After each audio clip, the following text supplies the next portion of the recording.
So good morning. Thank you for coming. My name is Trask Roberts. I'm an assistant professor of French and translation here at Kent State, and it is my pleasure this morning to introduce my colleague, Dr. Brian Baer.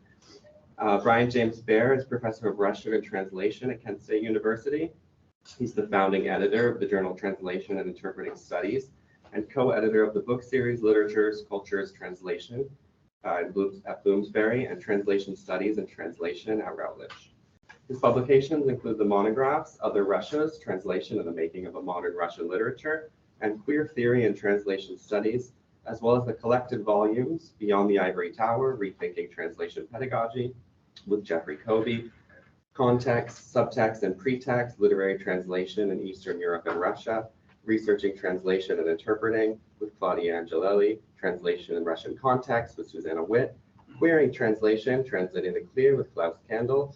His most recent translations include Culture, Memory, and History, Essays in Cultural Semiotics with Yuri Lotman, Introduction to Translation Theory by Andrei Fedorov, Red Crosses by Sasha Filipenko.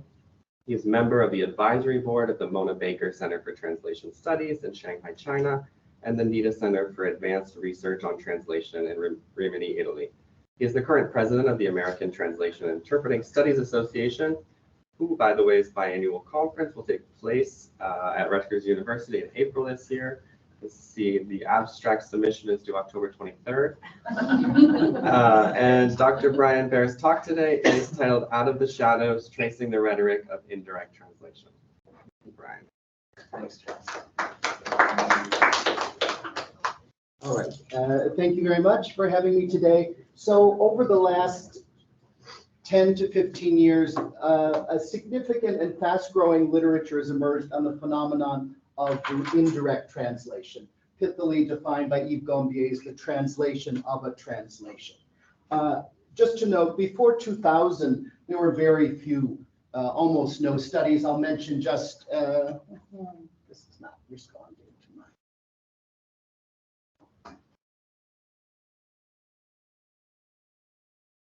my slides aren't moving.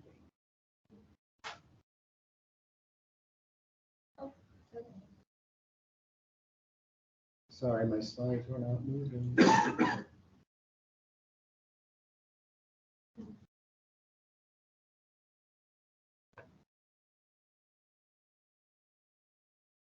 All right. All right, there we go. So before 2000, there were very few studies. I'll just mention the Hungarian scholar's essay, Indirect Translation of 1975, published in Babel. But then before 2000, almost nothing significant. But it was then that we started getting some interesting papers, and especially very important in this respect is Peter Bologna from KU Leuven, his doctoral dissertation that traces the dissemination of modern Russian literature throughout Europe, often through indirect translation. He also developed methodologies for determining whether translation is indeed indirect, because they're not often indicated as such. And then about 10 years later, we started to get special issues on this topic. So a special issue of translation studies, then last year a special issue of Target, and now the most current issue of Perspectives is dedicated to this theme: past, present, and future trends in research on indirect literary translation. Also, I would note, people interested in studying this phenomenon, this last issue contains a bibliography of all the work from 2017 to 2022 on this topic. So my modest, I should also mention some interesting monographs that are dedicated to this theme. One of my favorite books of the last 10 years in translation studies is Hikyeong Cho's Translations, Forgotten History of Russian Literature, Japanese Mediation in the Formation of Modern Korean Literature, in which she traces the influence of Russian literature on Korean culture, specifically modern Korean literature, but through translations in Japanese, which were themselves translations from French, English, German translations of Russian literature. So they were often twice or thrice mediated. And then there's a recent book in Routledge, Indirect Translation Explained, and then a monograph in 2022, Secondhand China, Spain, the East, and the Politics of Translation. And of course, there too much of that translation is indirect translation. So my modest contribution to this body of literature is focuses not on indirect translation en soi, but on the rhetoric of indirect translation, specifically as it relates to the emergence of what Gideon Toury referred to as the norm of directness, in which indirect translation plays a central role, but not the only one. To that end, I'll consider directness not as an empirical fact or phenomenon, but as a set of claims, often entangled or mutually reinforcing, related to the professionalization of modern translation practice. To that end, I'll divide my paper into two parts. Part one focuses on this notion of directness and specifically on the emergence of directness claims. And the second part will discuss directness claims as they emerged in the specific context of Soviet Russia. Sorry, So I don't think you're sharing your screen.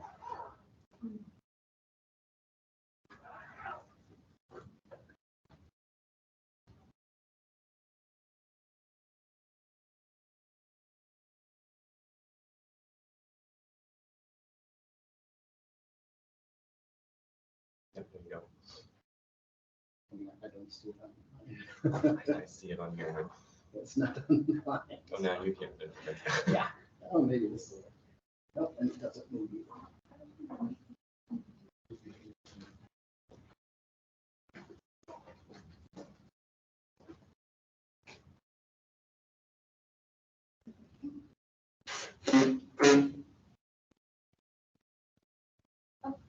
Yeah.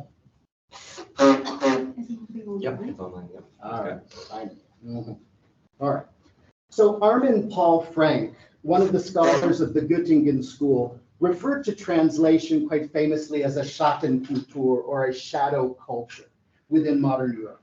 If that is so, then indirect translation is a shadow culture within that shadow culture, often unacknowledged by publishers and at times repudiated by translators themselves. Indirect translation stands at the furthermost margins of a culture whose epistemology is grounded on visibility, lux et veritas, and full presence, theorized by Derrida as logocentrism. Hence the Renaissance depiction of the Middle Ages as the Dark Ages, and Donne's injunction to rage against the dimming of the light. This also produced the many hoary descriptions of translation as a dull copy of an original or a pale reflection. Even Herbert Giles, the English diplomat turned Cambridge professor of Chinese, who opens his anthology of Chinese translated literature called Gems of Chinese Literature with the following epigraph from Thomas Carlyle: "What nobler work than transplanting foreign thought?" Ends his introduction with an apology for his translations, noting that translations can only ever be moonlight and water, whereas the originals are sunlight and wine. But that very epistemology presented opportunities to raise the status of direct translation by pitting it against indirect translation on a line of mediation. In fact, Macpherson's decision to present his Songs of Ossian, one of the most translated works in the 18th century, as a translation,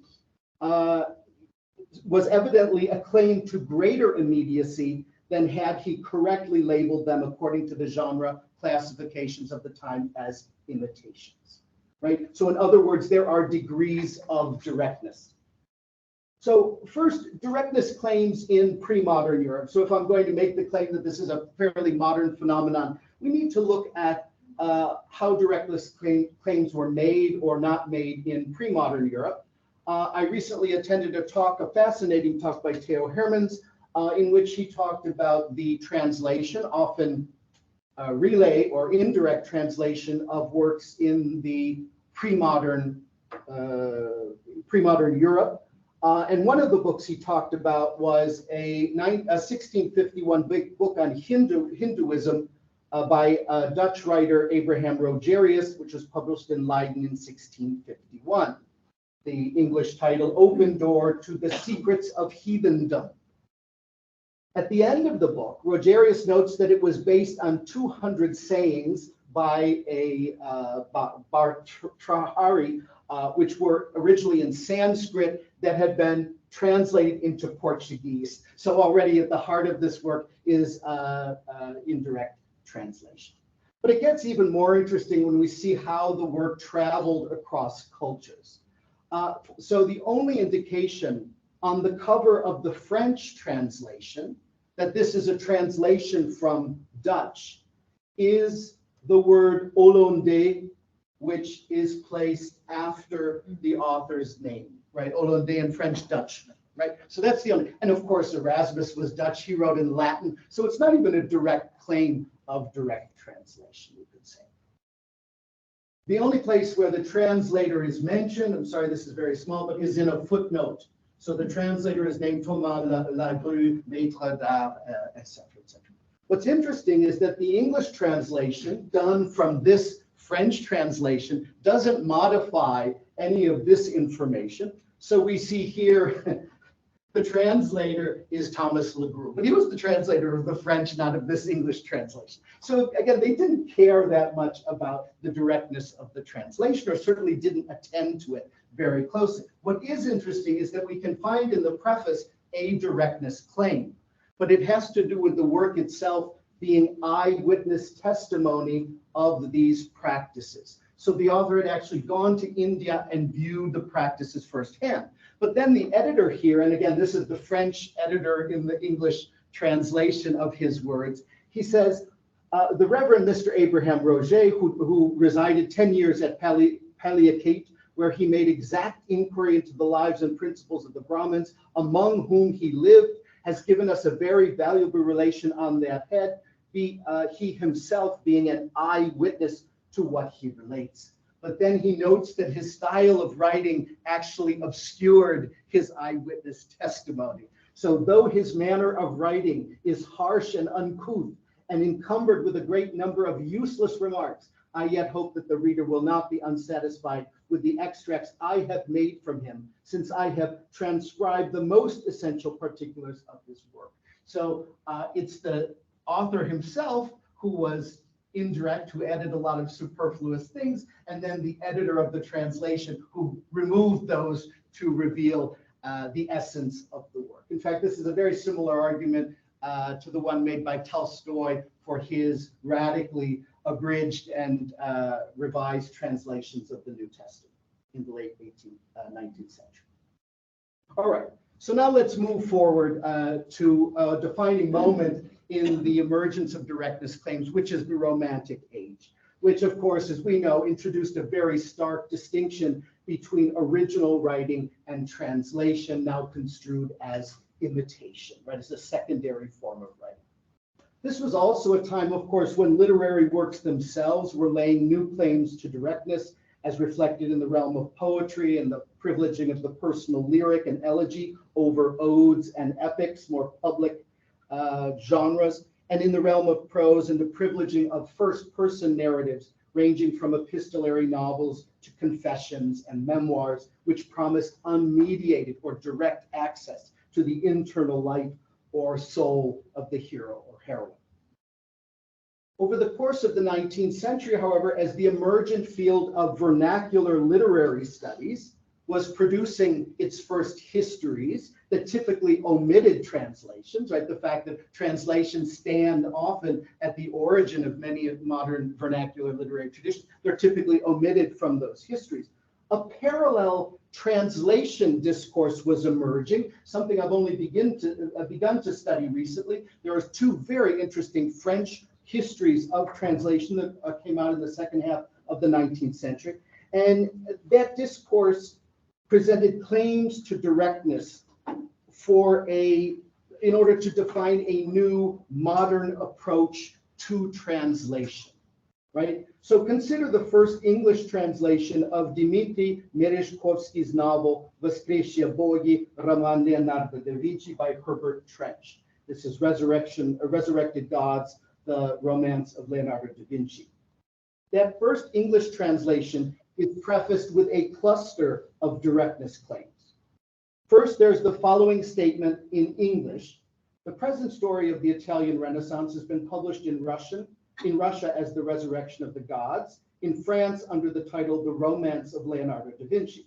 This translation is direct from the Russian and is the only one in the English language which is or will be authorized by the author. So I would distinguish here between two directness claims. One, of course, that it is done directly from the Russian, not another language, and that the authorization was given to the translator by Merezhkovskii himself. Now, as proof of that second claim, the actual authorization by Merezhkovskii in French is provided. J'accorde l'autorisation exclusive de traduire du russe en anglais mon livre La Résurrection des Dieux. But non-translation of the authorization in an English translation, one might argue, is itself a directness claim or enhances this directness claim. I'm not even translating his words. These are his exact words to me. Although why the authorization of the title of the original was provided in French and not Russian, and why the French authorization respects English rules of capitalization for nationalities and book titles rather than the French, is perhaps the first indication that there is something amiss with these directness claims. Now, a cursory look at the opening pages of Trench's translation, which includes 3 epigraphs present in the French translation, but not in the Russian original, which, not to mention a title that reflects the French title, not the Russian, lends further support to the contention that this is indeed an indirect translation from the French. Moreover, Trench, who was an Oxford-educated Irish poet, he was living in France when he undertook the translation of Merezhkovskii's work. It's likely that he met Merezhkovskii in Paris, and he cites only French critical essays in his preface. There is, in fact, no indication that Trench knew or had any occasion to learn Russian. Now, the status of Trench's version as an indirect translation was not exposed, however, until the 1920s, when a second English translation of the novel appeared, done by Bernard Gilbert Guerney, a fascinating figure who was the owner of the Blue Fawn bookstore in New York City and translated extensively from the Russian. In the preface to his translation, Gurney writes, "A word as to the translation. Whatever its merits or possible defects, the purchaser will find it more complete than any other in English. This translation has, moreover, the distinct advantage of being absolutely unvulgarized and the only version in English, I firmly believe, done directly from the original Russian and not retranslated from the French." I don't know if he was trying to avoid legal liability by accusing Trench outward for having lied about the fact that his was done directly. I don't know. In any case, this is fairly oblique. Nonetheless, despite claiming his translation to be more complete and accurate, Gurney preserves Trench's title, The Romance of Leonardo da Vinci. Now, the full extent of Trench's abridgment, so not only was it indirect, it was also heavily abridged. But we don't understand the full extent of that abridgment until 1963, during the Cold War, when interest in Russian psychology was at its peak. As Helen Gurin and Morris S. Gurin note in the preface to their revised and unabridged edition of Trench's translation, which is titled on the cover, "The First Time in Its Complete Version, the world-famous novel that recreates the impassioned life and turbulent times of Leonardo da Vinci." But they write, "The authorized English version of The Romance of Leonardo da Vinci by Herbert Trench, published in 1902, shortened the novel by approximately 1/5 of the Russian original. In the present edition, this omitted material has been translated and added to the graceful Trench version." Again, here justifying their having preserved the original translation while adding the omitted parts. Many of these new pages reflect Merezhkovskii's prophetic belief in the importance of Russian influence on a resurrected Europe. In the experience of a young Russian icon painter in Italy and France, he hints at some sort of reconciliation between the worshippers of Apollo and the worshippers of Dionysius. It will scarcely escape the reader of these pages that 60 years after they were written, we are witnessing another contest in the same arena, affording interesting opportunities to the analogous among us. Say the same thing about today. What's interesting too about this is that this subplot was his attempt to stage the merging or the coming together of East and West, but of course by getting rid of the representative of Russian Eastern culture, there was no such reconciliation possible. So all of the English translations before that focused on Da Vinci, and I'll talk about that in a moment. And then finally, the most recent retranslation that was in 2014 notes also the importance of including those omitted passages. But the novel does not conclude there. Leonardo's long-term presence in art lives on in the introduction towards the very end of a humble, self-taught Russian icon painter, bursting with simple-hearted enthusiasm to perpetuate Leonardo's tradition, thus giving us to understand that if Italy's unprecedented artistic enlightenment should find resonance even in such a wild and far-flung corner of Europe, there must be hope and expectation for the whole of mankind. So he interprets this as the spread of Western art and culture to uncivilized parts of the globe. But of course, Merezhkovskii had a very, very different intent, so I don't want to get into the possible misframings, but it certainly is an alternative framing to what he had proposed. And in fact, the Resurrected Gods referenced in his title refer to ancient Greek motifs and styles that this young icon writer suddenly began to perceive in early Russian icon painting. So there they were resurrected within the heart of traditional painting. Not he was someone who now became enlightened about Western art and went off and adopted it. No, he sees it at the very time. So he says, by what miracle had the gods expelled from Olympus after so many wanderings and transformations through the brush of an old Russian master, working from an even older Byzantine original, reached the city of Uglich in northern Russia? Distorted by the barbarian artist, they appeared awkward, timid, and as though ashamed of their nakedness among the stern prophets and ascetics.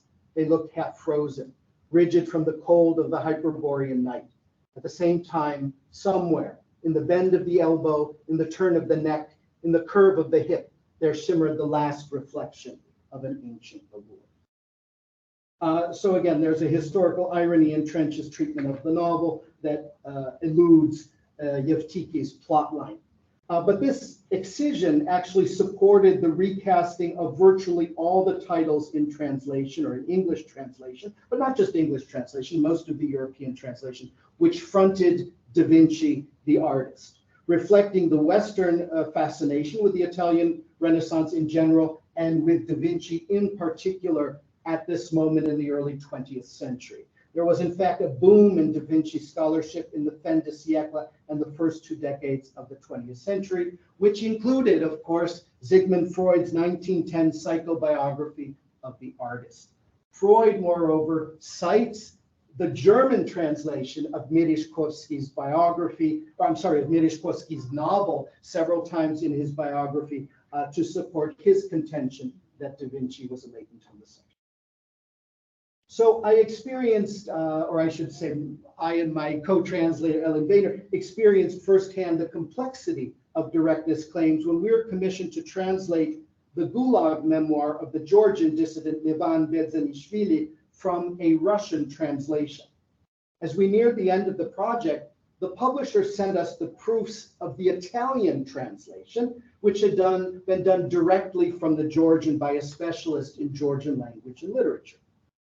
The publisher asked us to look at the many footnotes the scholar translator had included and consider adding more to our own translation. But upon examining those footnoted passages, we became aware that the Russian translators in many cases had simply omitted those complex passages that the Italian translator had annotated. We brought this to the attention of the publisher and said, do you want us to restore these passages? Not realizing at the moment we couldn't because we didn't know Georgian. We would have had to do it through the Italian translation. In any case, the publisher said, don't bother. There are probably a lot more omissions in the Russian, so don't worry about it. But the author has requested that the epigraph be restored, and that was of an excerpt from a poem by the Georgian modernist poet Gideon Toury. So again, we agreed, thinking Toury was well translated in the Soviet Union, but that we'd find a Russian translation of this poem, but we couldn't, which is probably why the Russians had decided not to put it in. In any case, with the help of an Italian visiting scholar here, we translated the epigraph from the Italian into English. So our translation in the end involved at least 4 different languages. Although I should say the English edition obscures the fact, because all you will see is translated from the Russian. So there's no indication it was originally written in Georgian, and in fact, you might expect that a Georgian intellectual at that time would have obviously spoken and could have written it in Russian. So, of course, the historical irony lies here in the fact that Berzenishvili and his brother David had led a successful campaign to allow political prisoners in Soviet prisons to communicate in their native language. Until then, at least in his prison camp, they'd been forced to write all their correspondence and, in fact, to communicate with all visitors in Russian, so that could be surveilled. So Berzenishvili, in fact, recounts a heartbreaking scene when the mother of one of the inmates visits from a small Georgian village. She knew virtually no Russian, and she and her son basically had to sit there in silence during her visit. So Berzenishvili's decision to write his memoir in Georgian, however, may have guaranteed that its translation, at least into some languages, would be indirect. That being said, writing in a non-native language is, in the broader definition of indirect translation, also considered a form of indirect translation. Again, in the broadest conception of the phenomenon, suggesting that avoiding indirectness altogether in the current world republic of letters is next to impossible. So the second part, directness claims in the specific context of Soviet Russia. Now, directness claims assumed, I argue, a specific urgency in the early years of the Soviet Union, when unprecedented material and rhetorical support or investment was being made in translation, right, in order to consolidate the international reputation of the Soviet Union. In that context, claims to directness took a wide variety of forms. For example, Fyodor Batyushkov, in his 1920 edition of Principles of Literary Translation, which was created as an in-house guide for the translators at the World Literature Publishing House, which was founded in 1918 by Maxim Gorky and Anatoly Lunacharsky. He proposes in the introduction 3 approaches to translation, which he situates historically. And again, the notion that directness is an indicator of some kind of modern high-quality translation. So the first approach, he argues, was practiced in France in the 17th and 18th century. It involved the radical domestication of the source text. An effect, Batyushkov argues, of the sense of French superiority over the source culture. The second approach, practiced in Russia in the 18th century, involved the unsystematic borrowing of elements from the source text, privileging form over content, an effect, Batyushkov argues, of Russia's sense of inferiority toward the languages or the source cultures and languages of Western Europe. The third approach is relatively new. The German scholar Tycho Mommsen also describes this as a new or modern approach. It represents or is characterized by the attempt to render both the content and the form of the original, recognizing them to be inseparable in a work of literature. And that is an approach, Batyushkov argues, made possible only when the level of, it's a hard term to translate from the Russian, dukhovne razvitye, or spiritual development, which can also mean cultural development between the source and target cultures, is more or less equal. And this third most recent approach, one could argue, is the most direct, insofar as the reception of the source text is not mediated, or as he suggests, distorted by a sense of cultural inferiority or superiority. This line of reasoning would be adopted in Soviet translation theory of the 1930s to the translator's sociological or class background, arguing that these translators should be of the same social class as the author of the source text, otherwise you will get class distortions and so on. And claims to directness are also made by asserting a connection to the source text author, either when a translation is authorized by him or her, as in Merezhkovskii's case, or when an authorized edition of the source text is selected over other non-authorized editions. So again, directness claims can take many forms. Indirect or direct translation is one among them. So at this time, already in the 20s, claims of directness were used to distinguish Soviet, modern Soviet, from pre-Soviet translation practice. So this was especially true of translations done by academia publishers. So consider, for example, this blurb from the Soviet translation of The 1001 Nights into Russian by the Arabist Mikhail Salye under the editorship of Ignatiy Yulianovich Merezhkovskii, another noted Soviet Arabist and a member of the Soviet Academy of Sciences. As stated here on the frontispiece, in distinction from previous Russian editions, which presented an abridged translation from French or English, 1001 Nights in the Academia edition comes out for the first time in its entirety without any abridgments in a scholarly translation, научном переводе, directly from the Arabic original. And again, whether the original was Arabic is also another question, but again, he posits that there is a single Arabic original from which this is done directly. So you see again how directness claims are entangled. There are a number of them. One is that it's directly from the original language, but also that it's unabridged and so on.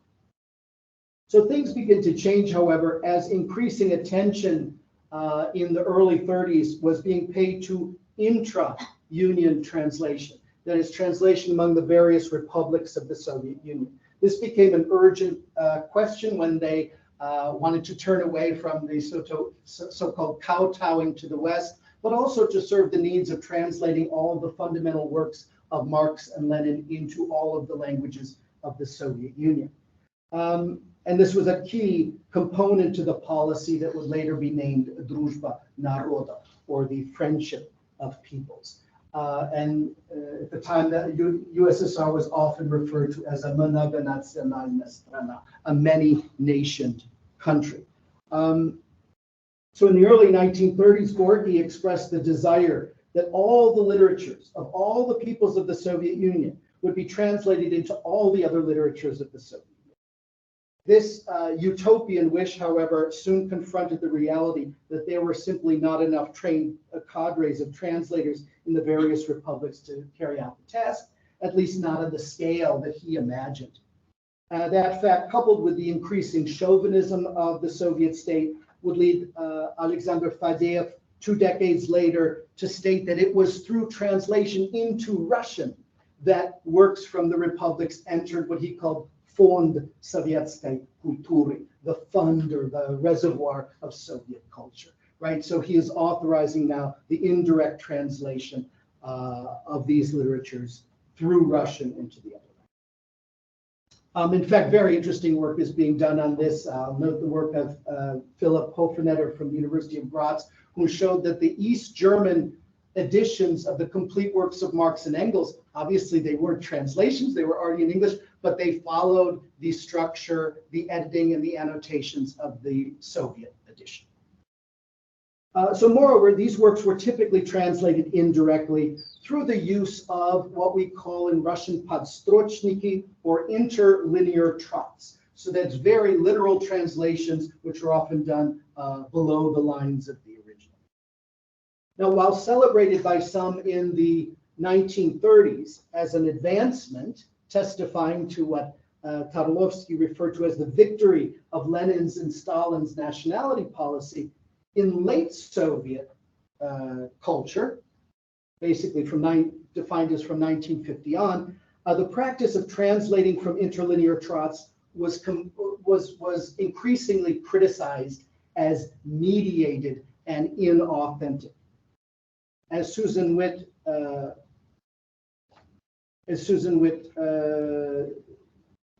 writes, Susan was one of a scholar at the University of Stockholm who is one of the leading experts on the phenomenon of interlinear translation in the Soviet Union. As she writes, as the Podstrochnik often consisted of only a crude rendering of original source text content in the target language, the issue was bound up with serious epistemological problems. There was seldom any form of communication or interaction between the producer of this intermediary text, called Podstrochnikist, and the nominal or end translator. The Podstrochnik was more often than not anonymous and always unpublished. Because a knowledge of foreign languages is obviously not required to translate from an interlinear trot, those final translations were often carried out by individuals with little or no knowledge of the source literature, culture, or history, and so were especially vulnerable to distortion, error, and radical domestication. It also allowed many poets and writers who couldn't publish their original writing for political reasons the opportunity to earn a living as translators, while also demonstrating their loyalty to the state by translating the literature of the various Soviet republics. As a result, these trots came to symbolize, again, at least among members of the Soviet intelligentsia, an impersonal, industrialized approach, not only to translation, but to cultural production in general, while also exposing the implicit racism of Soviet cultural policy. In 1961, for example, the poet and translator Nikolai Chukovsky, the son of the great translator Kamil Chukovsky, lambasted the use of interlinear trots in his essay, The 10th Muse. Recounting a discussion he had with with authors of Central Asian literature, Chukovsky writes, perhaps the greatest evil which the delegates at the conference unanimously discussed was the established habit of doing interlinear translation. He goes on to note that translations from Western literatures rarely use interlinear trots, which is why there are so many excellent Russian translations of such literary works, but this is not the case with Central Asian literatures. He then calls for an end to the practice, concluding, quote, the tradition of interlinear translation is a vestige, a holdover from the time when the intelligentsia in our republics was weak and insignificant in number, and there was a dearth of individuals capable of raising translation to an adequate level. This time has passed. Now, we should note here that while he critiques the practice, he blames the local intelligentsia for it, not the Soviet state and its policies. But in any case, implicit here, once again, is the association of directness with progress and modernity. So the translation of Soviet intranational literature or intra-union literature did not remain, however, confined to the realm of oral history and intelligentsia folklore, or even translation criticism and theory. It actually entered literary works. So it became a motif in what is now called transfiction, or fictional works about translation and translators. So literary engagement with the translation of intranational literature, moreover, was not limited to prose works. There were, in fact, a number of poems dedicated to this topic. As, for example, Arsenij Tarkovsky's 1960 poem, The Translator, Переводчик, every stanza of which ends with the refrain, "Ach, you Eastern translations, how you make my head ache."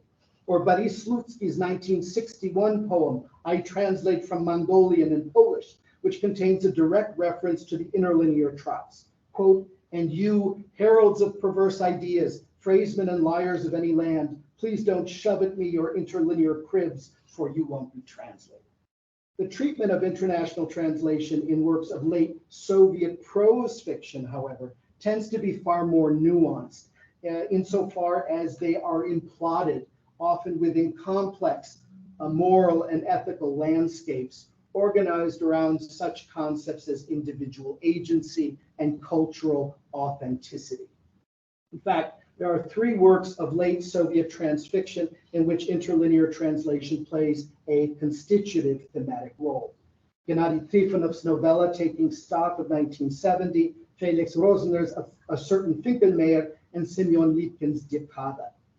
In Rosner's novel, the interlinear trot is a fictitious pretext that allows the Jewish poet Finkelmeer, loosely based on Joseph Brodsky, to publish his own original writing. So as a Jew in that time in the Soviet Union, he wouldn't have been able to translate his original writing. So he pretends they're translations of an ethnic Siberian poet. I should also say, though, that the portrayal of the ethnic Siberian poet is quite derogatory in Finkelmeer's novel.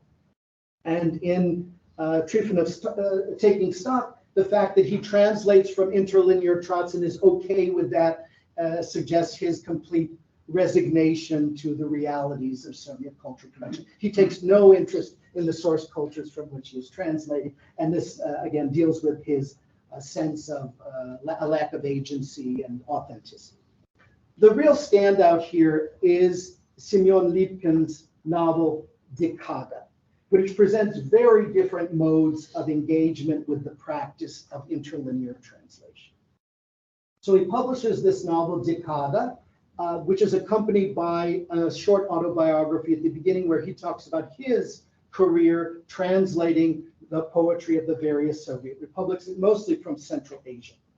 Like Rozanov and Trifonov, Liebkin uses his novel to expose the hypocrisy of the late Soviet Union's nationalities policy. But unlike Rozner and Trifonov, Liebkin worked for many years as a literary translator.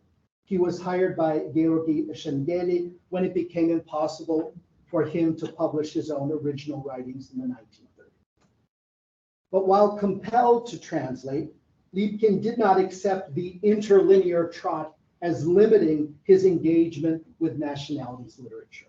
In fact, he developed a very deep and abiding interest in the poets and languages he was translating.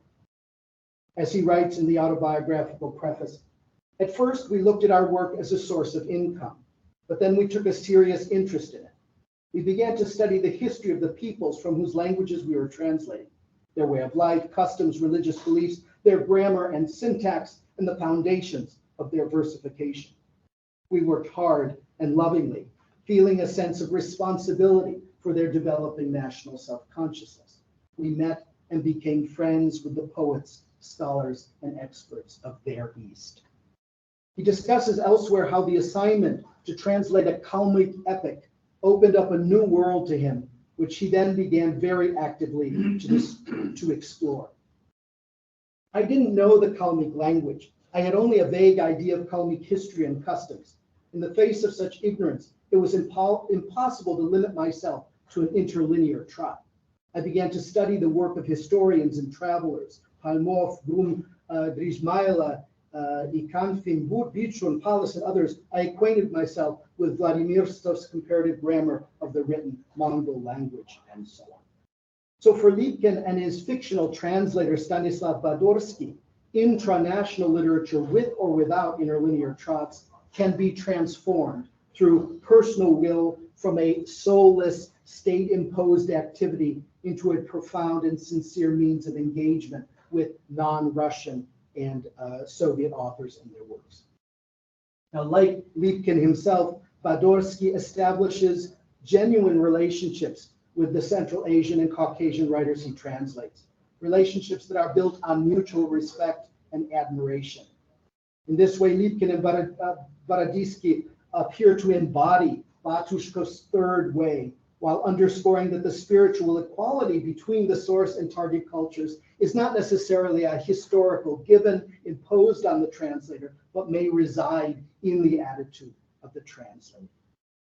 In conclusion, directness should not, I would argue, be viewed should be viewed not as an ahistorical, self-evident phenomenon, but rather as a set of rather mobile claims made for translations, claims that are deployed in specific sociocultural and sociopolitical contexts to various ends.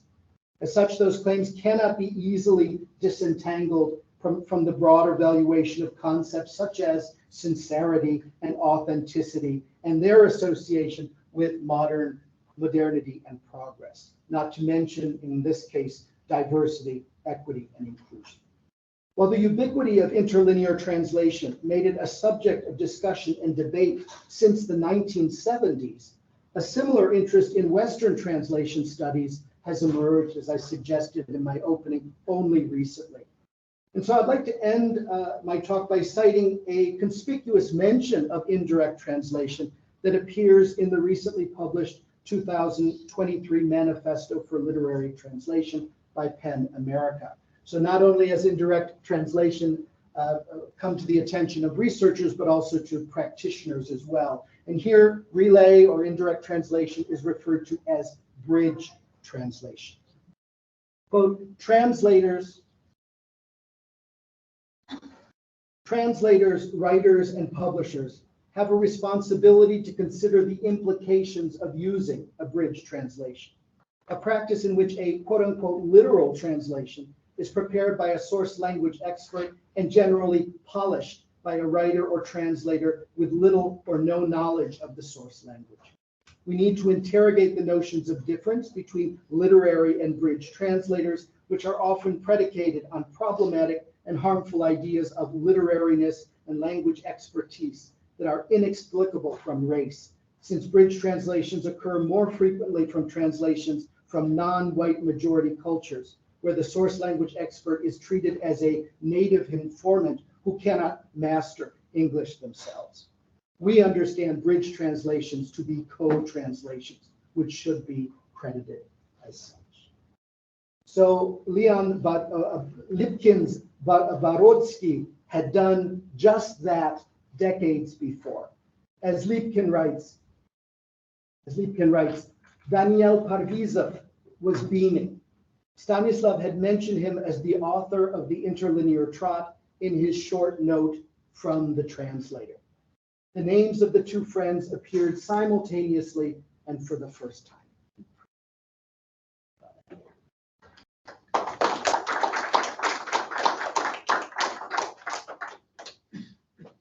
Okay, so we can open to questions. I've got an eye on the online chat as well.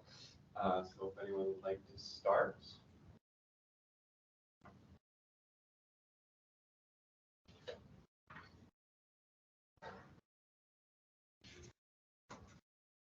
Well, I'll just ask for a clarification then. I think you said that writing in a non-native language can be considered indirect translation. There are broad definitions of indirect translation that would include that phenomenon. And what is the thinking behind that? That you have a firmly in place first language, so to some extent your writing of the second language is mediated by first language structures. So somebody like Beckett who writes Waiting for Godot in French and then translates it back to English, it's actually going back to the original. As I say, this is contested. That is the broadest possible definition of indirect translation. But yes, I was going with a more restricted. Clearly this was your main focus. Yeah, but also asking whether indirectness can ever be avoided. So again, this idea that a directness claim is to a certain extent a utopian wish for sincerity, unmediated contact, which is, I think, in the end, a utopia. Again, this is a modern, I think, concept that comes out of Romanticism. Joanna has a question online. Yes, thank you for your talk. It was it's a very interesting topic that takes, of course, many different forms, and I appreciated you taking your own translation as a case study. And I have some questions about this. So this was a 2019 translation of Sacred Darkness by Levan Berezhkovskii. Yes. Okay, and the publisher was Europa Editions? Right. Okay, wonderful. So I wanted to ask about that because is there anywhere in the book that the Russian translations are referred to or featured? No, as I said, I looked on the cover and it just says from Russia. Russian. So there's no indication that it wasn't written in Russian. And at the time, we didn't offer to write an introduction. We might have and explain the phenomena. But yes, so there's nowhere that it states that it's Russian. And there's actually no mentioning that Russian translator's name, nowhere to be found. We tried, but yeah, it wasn't listed. Right, right. So the Russian translation was anonymous as well. Yeah, yeah, which complicates things. Yeah.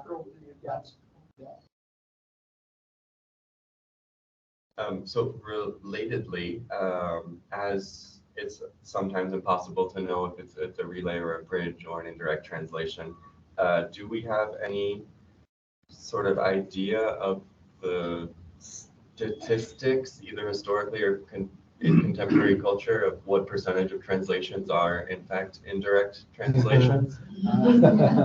I don't think that exists.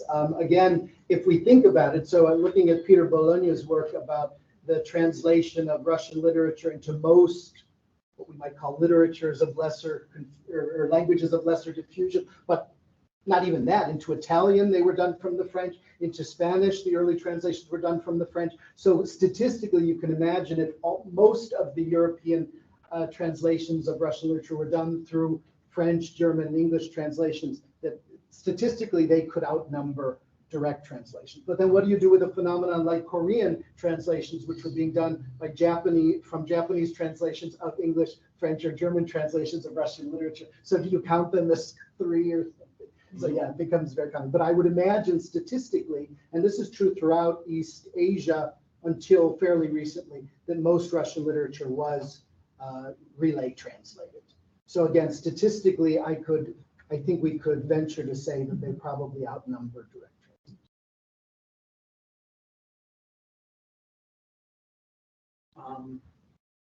It all brings up to me the question about what kind of research or examination is there of indirect translations compared to direct translations done much later. Ah, right, to compare the indirect to the later revised direct. I mean, there have been studies of this. I don't know to what extent. I know that, interestingly, I was just in Armenia, and a colleague of mine was saying that her mother, who was a noted translator of Russian into Armenian, that she was also a lover of English detective novels, and so translated an Agatha Christie novel from the Russian into Armenian, and then when later an Armenian direct translation came out, she said she compared the two, and her mother's was almost exactly the same. So tribute to her mother. But yes, no, I don't know about it. Didn't Carol Baer start working on translations and trying to translate back into back translation? Yeah, and I mean, what's been interesting about the research too is that they expose all the ways that translations are mediated by other translations. So it's very often the case that translators will look at other translations that are out. So when I was translating the work of Yuri Lothman, there was a passage and I thought it was incorrect. And so I looked to see what the Spanish translator had done and the Italian translator done, because they had already appeared. So it's very often the case that they'll look at other translations. And also when we were translating Sasha Filipenko's novel Red Crosses, the publisher said, can we share your draft translation with the Swedish publisher, because they're interested in commissioning a Swedish translation, but the Swedish publisher doesn't know Russian, so wanted to at least read the English before. So again, we're starting to explore all the different ways that translations are mediated by other translations. We had a little study in one of my classes where we had an English text translated into Arabic and Chinese, and then back translated into English. And the interesting thing was there was the word nomads in the English text, and translating via Arabic became Berber. And the Chinese versions stayed nomad, so they translated it as nomad. So the language in between had an impact on Right, but you also have to control for time, because historically many of these terms change as well. So that's an interesting point. No, I was going to ask, were those machine translations? Ah, right. No. It was human. I mean, posted it. Mhm. Okay, so yes. The keyword language was post-digit machine. But back translation was the students.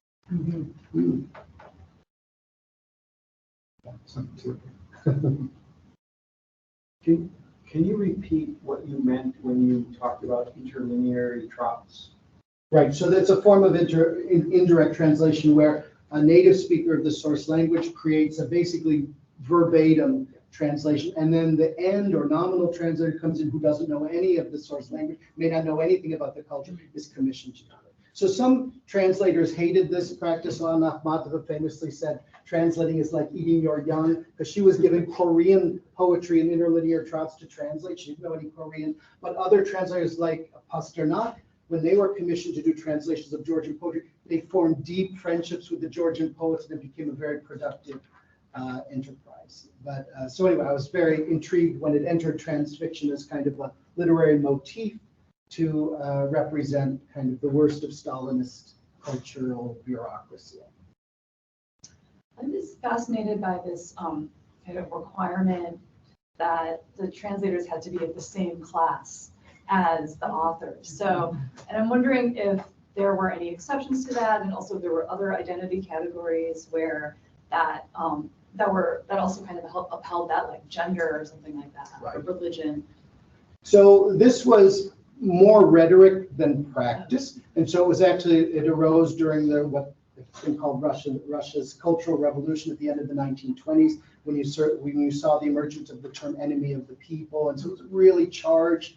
And you saw a lot of what today is called vulgar socialism, where yes, and this was part of the reflection of that in translation studies. Yes, the translator needs to be of the same social class. But there was also the view that as a new generation of translators is born and educated in the Soviet Union, they would already be better matched to translate progressive Western authors than pre-Soviet authors. Yeah, so it was more rhetorical than I think in actual practice, but it was a way. That's why most Soviet translation criticism, when they critique translations, it's pre-Soviet and Western, never Soviet translations. But that's interesting that debate has come back, right? In terms of who should translate who today. Yes, Yeah. right? Yeah. People believed it too. It might have been rhetorical, but people believed it. But Do. what you're saying is actually very interesting, that it's very difficult to know who translated what and what those translators were inspired by. Because I was talking with this Spanish person who is a translator from Japanese into Spanish. And I was asking, he translates poetry. I was asking him about how he went about it.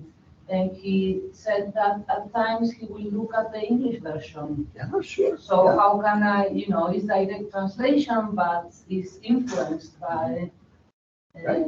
an existing translation. Yeah, especially very difficult passages. Like, what did other people do with this? And in fact, one of my doctoral students, Javier, and I are looking at the archive of the first English translation of the Cuban writer Lezama Lima's novel Paradiso. And it took so long for Rabassa to do the translation. The French translation came out in the meantime, the Italian translation. And so, of course, they were looking at those to see, because it's a hugely, impossibly dense novel. So, yeah, they were trying to see how other translators grapple with it. So, yeah, this idea that translations are mediated by other translations, is that's something that has been brought to our attention by the literature.